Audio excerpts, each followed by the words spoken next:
It was supposed to be a routine court hearing, just another case on a Tuesday morning. Two white officers stood confidently near the prosecution's table, badges polished, expressions smug. The black man on the defense side sat alone. No lawyer, no entourage, just a briefcase, a calm stare, and a deep breath. His name, Marcus Hall. The judge, an older man with a silver gavel and tired eyes, didn't bother hiding his bias. "Let's make this quick," he muttered, flipping through the thin file. One of the officers smirked, whispering something under his breath. The room chuckled. The courtroom wasn't packed, but those present, mostly law clerks and interns, could feel the verdict had already been decided. Marcus had been pulled over 6 weeks ago. No broken tail light, no speeding, just looking suspicious in a wealthy neighborhood. What followed was a humiliating search, a slammed hood, and handcuffs in front of his 10-year-old son. No apologies, just the usual, "We're doing our job." In court, the officers painted Marcus as agitated and non-compliant. They claimed he resisted, raised his voice, even threatened them. Marcus sat silently, letting them lie.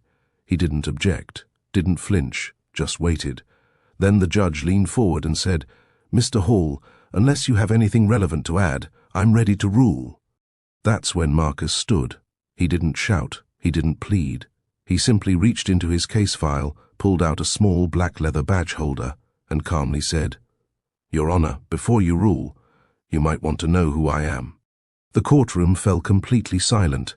Even the stenographer stopped typing. The judge narrowed his eyes, confused. The officers stiffened.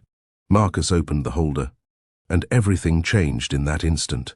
The leather badge holder snapped open like a door to truth, and inside, gleaming beneath the courtroom lights, was a golden shield with bold words engraved around the edges: U.S. Department of Justice, Federal Prosecutor. Gasps rippled through the room. The judge leaned back in his chair, eyes widening. One of the officers took a nervous step backward. The other blinked rapidly, as if trying to unsee what was clearly real. "I'm Assistant U.S. Attorney Marcus Hall," he said, voice low but clear. "I've prosecuted federal cases in 3 states. What I didn't expect was to be profiled, harassed and humiliated by men who swore to uphold the law." The judge swallowed hard. Why didn't you say this earlier?" "Because I wanted to see," Marcus replied. "I wanted to see how deep the bias runs when you think someone has no power. I wanted to experience what millions of black Americans endure every day without a badge or a title to shield them."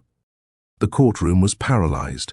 Marcus walked toward the judge's bench, each step echoing with power. These officers lied under oath, fabricated events. "If I didn't have this badge," he said, holding it up, "I'd be another black man labeled aggressive. I'd walk out of here with a record instead of a reputation." The judge stammered, We'll need to reopen testimony." Marcus didn't break eye contact.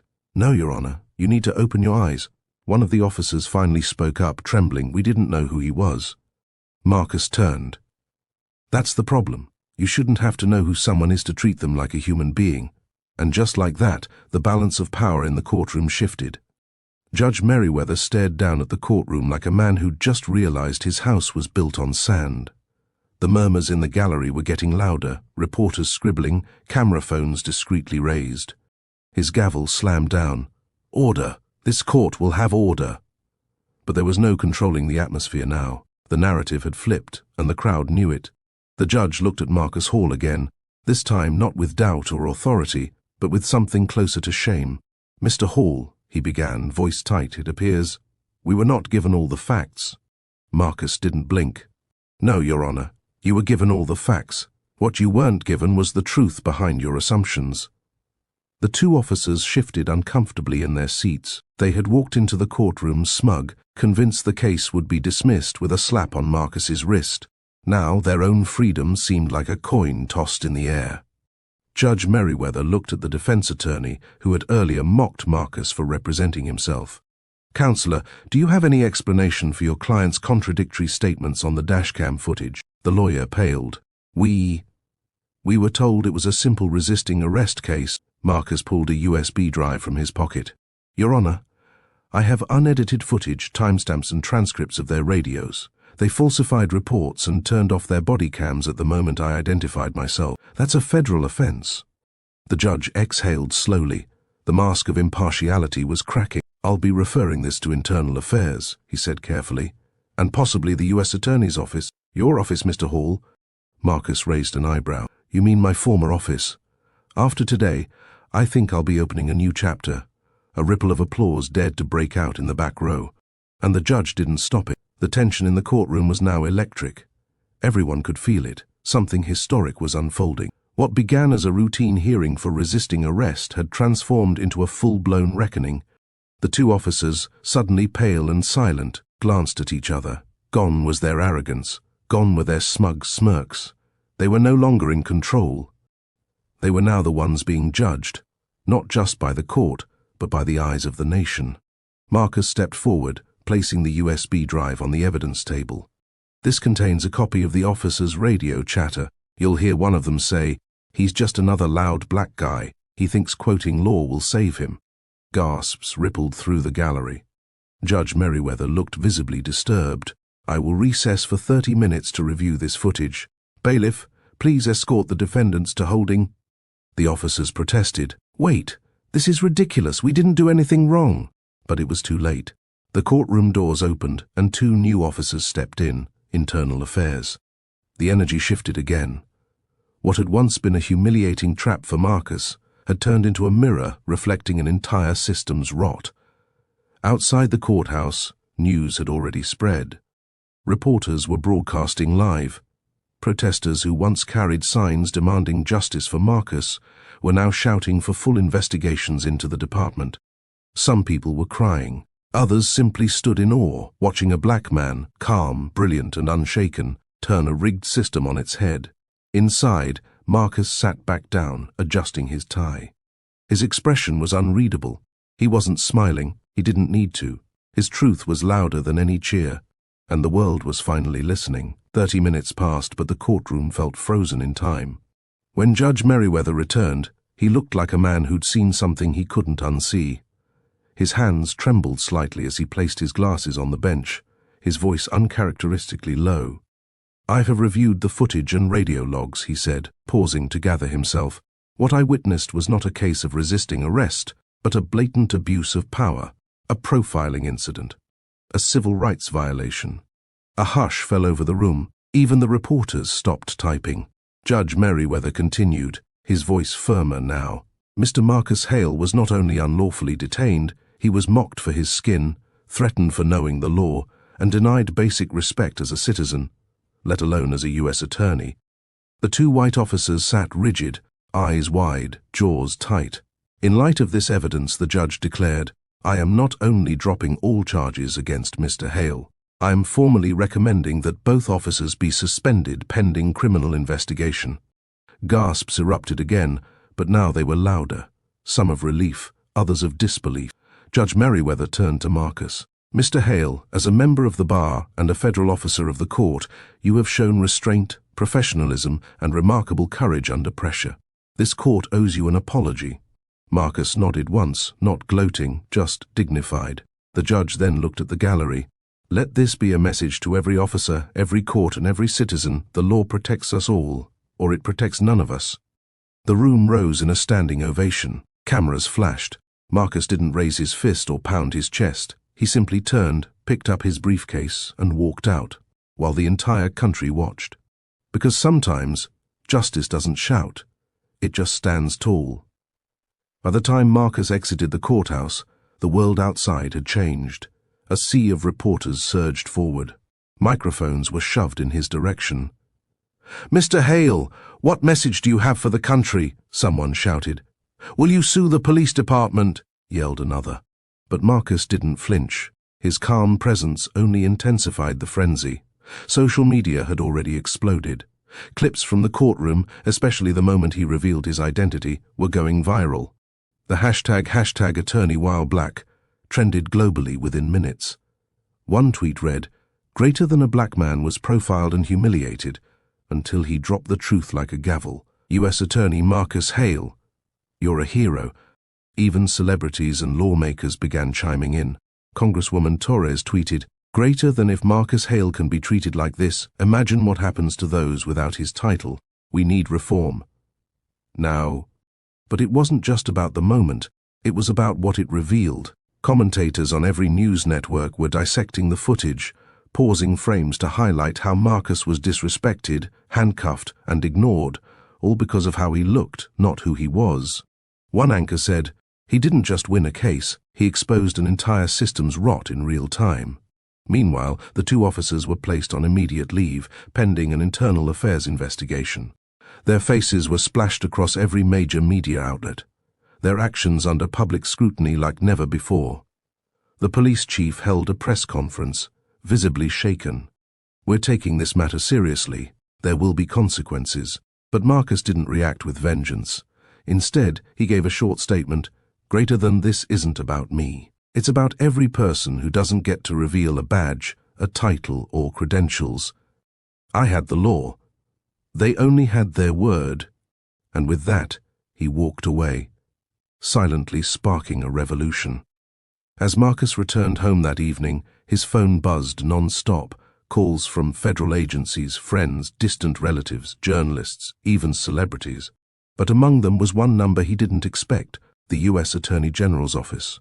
A voice on the other end said, "We've been briefed. You're not just a lawyer today, Marcus. You've become the face of something bigger."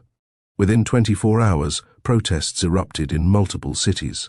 Peaceful demonstrators held signs reading, "He had to prove he was human. Credentials shouldn't be armor. We are all Marcus Hale." But as support grew, so did resistance. Blue Lives Matter counter-protests popped up, and online trolls began spreading false claims. He faked his identity. This was a setup. He baited the cops. Some right-wing networks tried to twist the narrative. "He escalated the situation," one commentator said. "Why didn't he just comply?" another added. But the footage was undeniable. Unedited, raw, public. Marcus, meanwhile, remained composed. In an exclusive interview on national television, he calmly said, "I wasn't angry that they didn't know who I was. I was devastated they didn't care who I could be." The interview hit like a thunderclap. Polls showed public trust in the justice system dipping sharply. A congressional committee announced hearings on racial profiling and systemic bias in law enforcement. The judge who had originally dismissed Marcus's motion faced calls for resignation. Civil rights groups demanded nationwide reforms in police training, body cam enforcement, and implicit bias education. In just 2 days, Marcus Hale's case had become a tipping point, but not everyone was cheering. Powerful people felt threatened. Inside city halls and precincts, a silent storm began brewing. Someone muttered behind closed doors, "Greater than he embarrassed us. We're not letting this go." Marcus had ignited something, but now the fire was attracting enemies. 2 days after the courtroom bombshell, Marcus noticed something strange. His car, parked in a secure private garage, had its windshield smashed. No valuables were taken. Just a note tucked under the wiper, "Stay in your lane." He didn't flinch. He'd seen intimidation tactics before, just not so brazen. But that was only the beginning. That afternoon, a false story broke online. U.S. attorney linked to corruption probe. It was completely fabricated, but the timing was no coincidence. Marcus recognized the playbook: smear, discredit, distract. His inbox filled with threats, some subtle, others violent. A package arrived at his office. Inside, a burned copy of his law school diploma and a photo of him as a child, scratched out in red ink. He called a close friend at the Justice Department. "They're digging through your past," she warned. "Looking for anything to use. Be careful." But Marcus wasn't just careful. He was ready. He released a video message to the public, looking straight into the camera. "Greater than when I was in that courtroom. I didn't speak for myself. I spoke for every person ever silenced, overlooked, or profiled. If you think intimidation will change that, think again." The video went viral, 15 million views in 48 hours. Support doubled. Protests turned into organized town halls, petition drives, and policy proposals. Still, behind closed doors, retaliation escalated. The officers from the courthouse filed a counter-lawsuit: defamation, emotional distress, job loss. It was a move to flip the script, to paint them as the victims. Marcus knew what was coming wasn't just a legal battle.